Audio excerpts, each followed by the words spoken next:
CBS 46 News presents Public Affairs on Peach. Good morning and welcome to Public Affairs on Peach. I'm Sean Gables in for Karen Greer. Now this week we are discussing LGBTQ issues, including helping families when a loved one comes out, and HIV and AIDS in Atlanta. It is a reality here, and we have our first guest. It's Jeff Graham, Executive Director of Georgia Equality. We want to thank you so much for being here. Thank you, Sean. I appreciate it. Before we get started, I know that you're part of the mayor's task force with LGBT issues. Yes.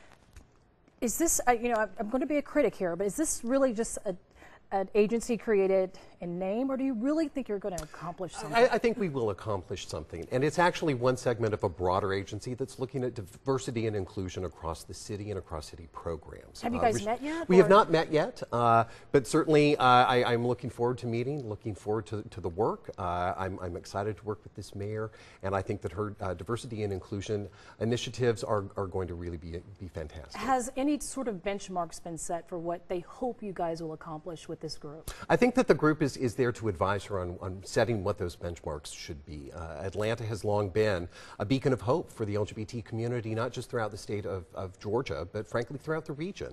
And I think that it's time to leverage that power and notoriety to really help everybody around the state. Well, we know this is Pride Month, and but there's something that I don't quite understand, because across the nation, Pride Month is in June, but in Georgia, they've officially recognized it in, is it October? Yeah, it is in October. Well, frankly, it started with the drought several years ago when Piedmont Park, just large festivals were hurting the grass in the park.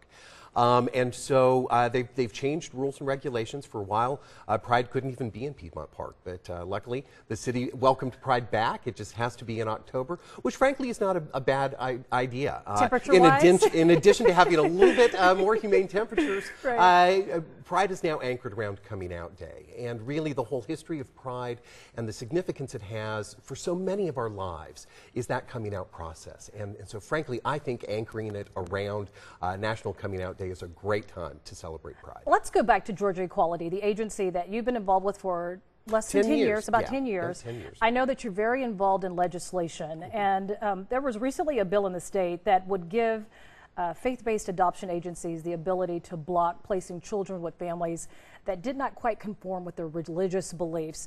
Do you expect this to be proposed again in any shape or form? Unfortunately, I do think it may come back this next year. For the last 5 legislative sessions, we have battled a false narrative of putting people of faith on one side, the LGBT community on the other. And we know that many people of faith, the majority of people of faith, support the LGBT community. We also know that a majority of people in the LGBT community identify as people of faith. So I am hoping that we can have a more productive dialogue, not about protecting one segment of the population, but Georgia is one of only 3 states without a civil rights law in a state-level civil rights law. And I hope that we can have a conversation moving forward about how do we protect all people from discrimination. And I want to bring that up because you did mention that 45 states, they have hate crime laws. Georgia does not. Are you surprised that our state hasn't passed legislation yet? Well, it has been a perennial argument as well and discussion around hate crimes legislation here in Georgia. I was very pleased this last year to actually see a Republican-led effort to pass hate crime legislation in Georgia, and I hope that we can have a conversation going forward in 2019 around hate crimes as well. I think that we may take an approach of really trying to identify what the problem is by making sure that there are uniform standards in Georgia for tracking and reporting hate crimes. That's a good place to start. Well, we have this big election coming up deciding who is going to be governor here in Georgia. I know that Georgia Equality is very active with getting out in the vote. What's your primary goal for this election cycle? Well, it really is turning out.